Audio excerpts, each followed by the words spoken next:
দিনে প্রায় 10 ঘন্টা বেশি পড়ি, তবে আমার পড়াটাই হ্যাবিট এবং সত্যি বলতে আমি টাইমের হিসেব রাখি না। Thank you.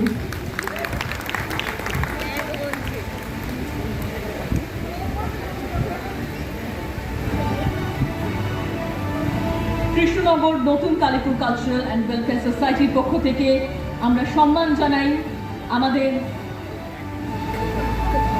Topper of the ইয়ারকে, সঙ্গে সেই বাবা মায়েদেরও কুর্নিশ, সেই মাকে তো স্পেশালি যিনি রত্নগর্ভা, যার সন্তানের অ্যাচিভমেন্ট আমাদের সকলের গর্ব হয়ে উঠেছে, জেলার গর্ব হয়ে উঠেছে, বাংলার গর্ব হয়ে উঠেছে।